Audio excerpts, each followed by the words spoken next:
Hello दोस्तों, नमस्कार। मैं हूं आपका होस्टन दोस्त आरबी शर्मा।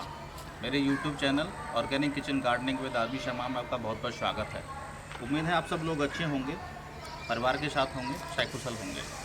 तो दोस्तों, मैं आज आपको बताना चाह रहा हूं कि जब आपकी कैप्सिकम 2.5 महीने का आपका मतलब कैप्सिकम का पौधा 2.5 महीने का हो जाता है, 2.5 से 3 महीने का, तो उसमें आपको किन किन चीज़ों का ख्याल रखना चाहिए, क्या क्या चीज़ें आप सावधानियाँ बरतनी चाहिए कि आपके एक प्लांट से आप ज़्यादा से ज़्यादा मैक्सिमम आप जो है कैसे मतलब जो है कैप्सिकम ले सकते हैं आप एक प्लांट से। मैंने कुछ समय पहले ये पौध तैयार की थी, और पौध तैयार करने के बाद अब ये मेरे जो ये उसको फिर मैंने ट्रांसप्लांट किया, और ट्रांसप्लांट करने के बाद ये मेरे जो पौधे हैं लगभग 2.5 महीने से 3 महीने के हो चुके हैं। तो आप ये देख सकते हैं कि किस तरह से एक पौधे से किस तरह से मतलब जो है कैप्सिकम लगी हुई हैं, और बहुत अच्छी कैप्सिकम है, बहुत ब्यूटीफुल है। अगर आप काउंटिंग करके देखेंगे तो आप किसी छोटे से पौधे पे लगभग 15 से 20 कैप्सिकम आपको दिख जाएंगी। ये देखिए, अब बहुत सारी कैप्सिकम हैं और एकदम कितना ग्रीन बना हुआ है। तो बेसिकली मैं आपको ये बताना चाह रहा हूँ कि आप कैप्सिकम जो है आउटडोर में भी ग्रो कर सकते हो, और इंडोर में तो अमूमन लोग जो है ग्रो करते ही हैं। तो इसमें 3-4 बातों का मेरे हिसाब से ख्याल रखना चाहिए। अगर आप 3-4 बातों का ख्याल रखेंगे तो आप आउटडोर में बखूबी जो है कैप्सिकम पैदा कर सकते हैं।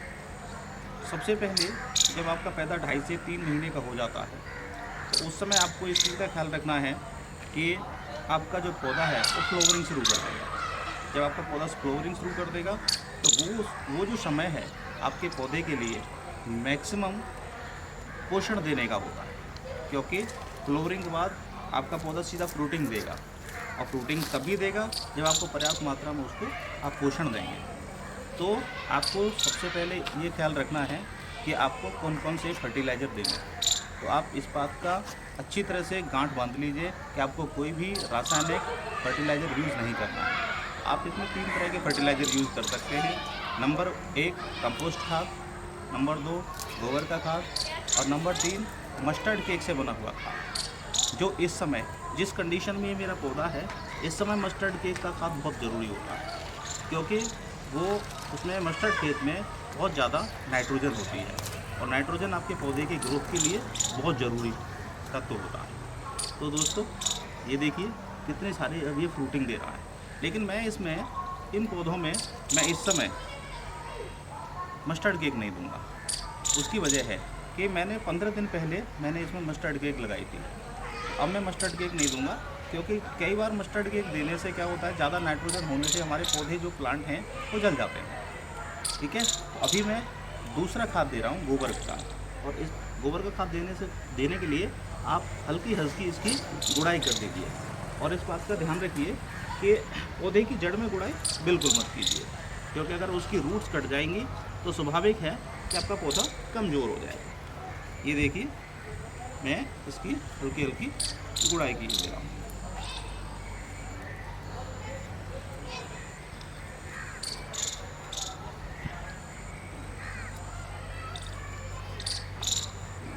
ये देखिए, ये मैंने गुड़ाई कर दी, और मैं अब इसमें हल्का सा 100 से 150 ग्राम गोबर का खाद डाल दें। आप इस तरह से गोबर का खाद डाल सकते हैं। और दूसरा तरीका ये है कि अगर आपका गमला जो है वो बड़ा है और मिट्टी उसमें डाली जा सकती है, तो गोबर के खाद के ऊपर थोड़ा सा मिट्टी डाल दीजिए और फिर वाटरिंग कर दीजिए। अब क्योंकि मेरे इस गमले में, जो कि मैंने ज़मीन पे ही बनाए हुए हैं, इनमें गुंजाइश नहीं है मिट्टी डालने की, तो मैं इसमें सीधा सीधा इनको मिक्स किए दे रहा हूँ गार्डनिंग सॉइल के साथ, और इसमें वाटरिंग करता हूँ पानी में, तो मैं इसको वाटरिंग करता हूँ। अब जो आपको मेन बात याद रखने की है कि अमूमन इसमें 2-3 तरह के रोग आ जाते हैं। पहला जो रोग आता है कि जब आपकी पत्तियां हैं वो कर्ल हो जाती हैं इस तरीके से। वैसे इसमें ये रोग नहीं है, लेकिन मैं बता रहा हूँ अगर इस तरह से पत्तियाँ मुड़ने लगें आपकी, तो ये जो है आपका रोग आ जाएगा। अभी मैं वाटरिंग कर रहा हूँ, ज़्यादा वाटरिंग नहीं करनी है, हल्की सी वाटरिंग करनी है।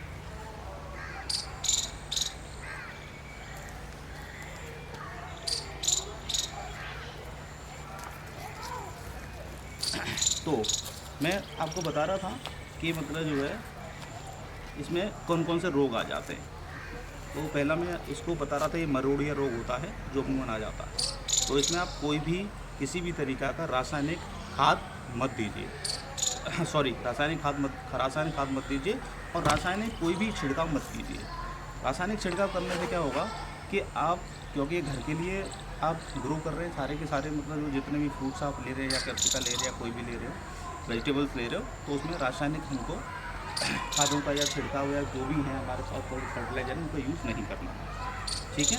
तो इसका एक बेस्ट तरीका है कि एक नीम ऑयल आता है मार्केट से, नीम ऑयल लीजिए और नीम ऑयल का छिड़काव कीजिए। या अगर इससे भी कोई आपको फ़र्क नहीं पड़ रहा है तो एक और मैं आपको तरीका बता देता हूँ कि आप 100 ml दूध ले लीजिए, 100 ml गंगा जल ले लीजिए, और उसमें लगभग उसका 5 गुना आप पानी डाइल्यूट कर दीजिए, और जो उसका मिक्सचर तैयार होगा उसका आप छिड़काव कर दीजिए। तो ये आपके पौधे इन सब रोगों से बचे रहेंगे। इससे आपके मिलीबग जो रोग आ जाता है उसकी भी समस्या ख़त्म हो जाएगी, और आपका जो मरोड़े रोग आता है उसकी भी समस्या ख़त्म हो जाएगी। और हाँ दोस्तों, अगर ऐसा करने के बावजूद भी अगर आपका पौधा रोगग्रस्त रहता है और ठीक नहीं होता है, तो उस प्लांट को आप अपने गार्डन से निकाल के बाहर कर दीजिए। ठीक है दोस्तों, तो मुझे उम्मीद है कि मैंने ये संक्षिप्त में आपको जो जानकारी दी है बहुत समझ में आई होगी और अच्छी लगी होगी।